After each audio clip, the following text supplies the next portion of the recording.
blah. Technical difficulties. Good afternoon, everyone.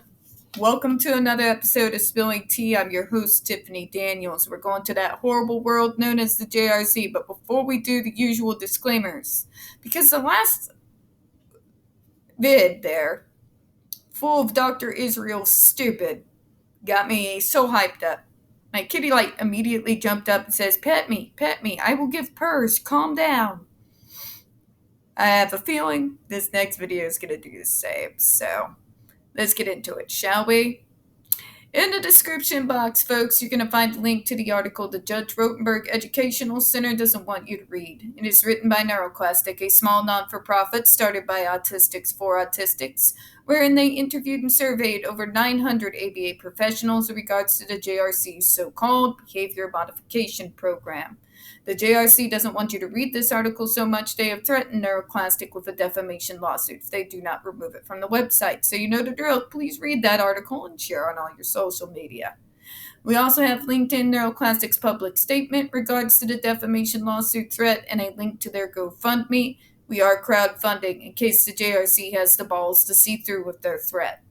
We got the pertinent links to the Agape boarding school situation as well. Agape boarding school is a Christian-themed boarding school based out of Stockton, Missouri that takes in so-called troubled male teens that has, and counting, over 21 allegations, claims, and civil lawsuits leveled against it.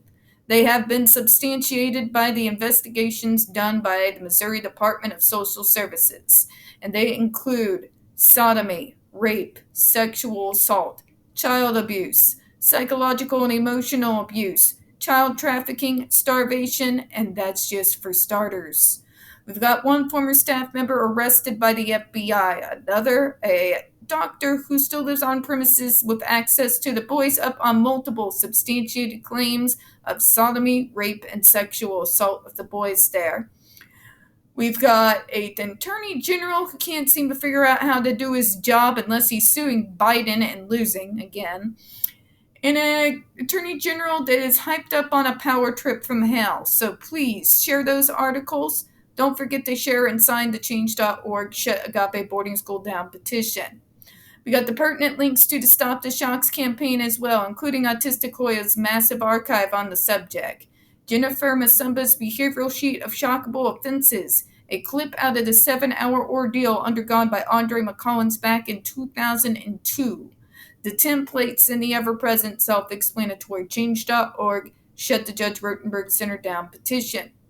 When we discuss the JRC, folks, you're going to hear vivid descriptions of and catch clips of surveillance footage of peoples with disabilities being tortured and abused.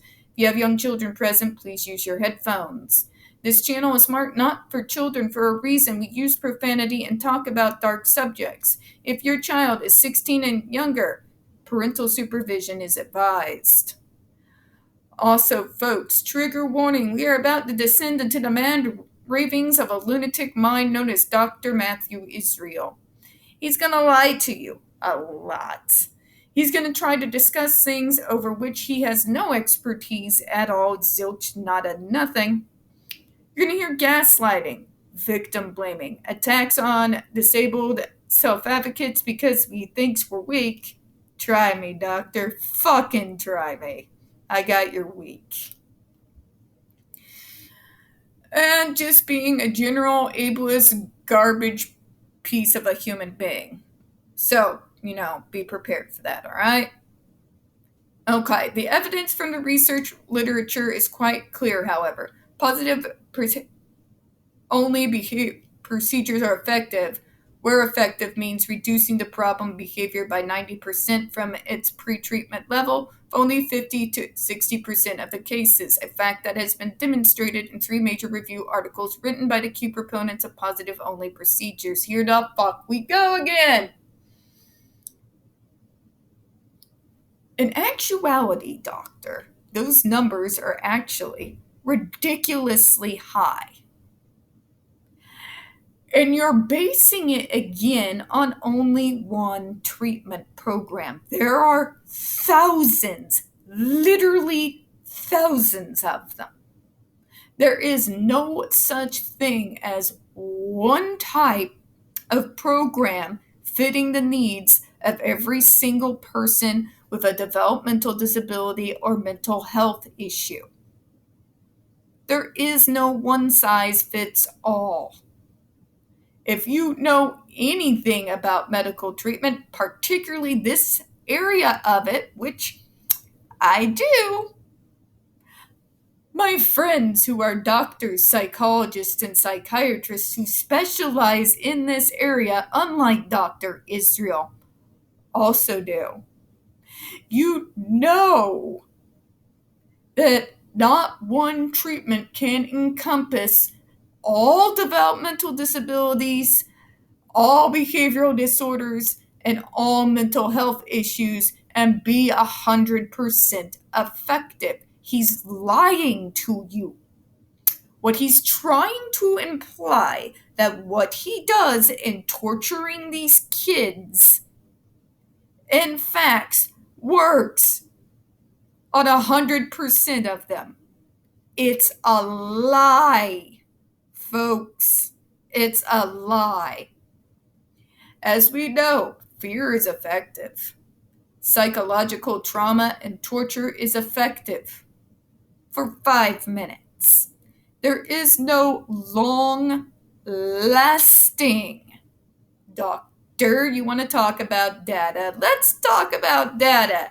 There is no report, no data, no nothing that corroborates his idea that using punishments on these wide range of diagnoses is effective in the long term. Because it isn't. When you remove the fear factor, what happens? Yeah.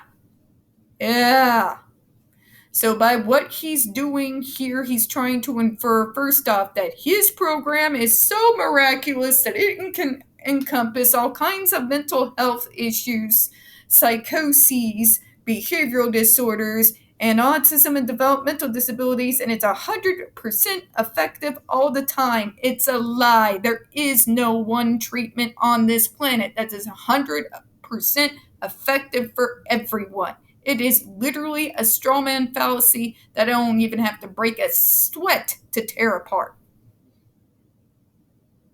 Okay? Let's read the rest of this man's garbage over things he doesn't understand, shall we? The MDRI report is silent on this important fact, and key anti-adversive advocates never seem to be willing to discuss the implications of those studies. I'm discussing it now, doctor. You want to have a conversation? Let's talk. Here's the lie in this, folks. The fact of the matter is we have tried. NeuroClastic has tried. ASAN has tried on numerous occasions to try to get them to talk to us and have a conversation. They have declined every single fucking time. I am more than willing to discuss the data, doctor. I'm more than willing to point out to you where your logical fallacies fail. Because there is no one-size-fits-all in medical treatment. If that were true, we would use chemo to treat the common cold as well as deal with cancer. It's illogical. It's completely illogical. It's idiocy at its finest, and he thinks he's really doing something here.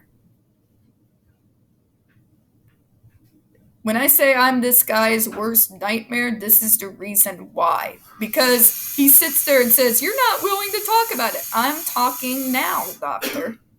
I'm talking right now. Your math doesn't work. In actuality, 50 to 60% is a pretty goddamn big number. There is no one size fits all. And if your treatment was so great, why would Paul's sister, a psychologist who deals with criminally violent behavior as her area of expertise, why is she not using the shock device right now on the patients that she sees? Want to know why, doctor? Because she's not a complete psychopath. Technically, she doesn't see patients anymore now. She's with the police department. But still, you see my point. That's my point, folks. She now hunts crazy people. So, we're going to go ahead and close on that. And once again, we go into another video destroying his completely asinine logical fallacies. We don't get very many views on this channel. The few that we do tend to get removed from time to time. So please don't forget to hit the like button, hit subscribe, and don't forget to hit the comments. I do appreciate your time, and as always, we here at Spilling Tea hope you have a good one. Bye-bye. Yeah, she hunts the crazies now. And advises.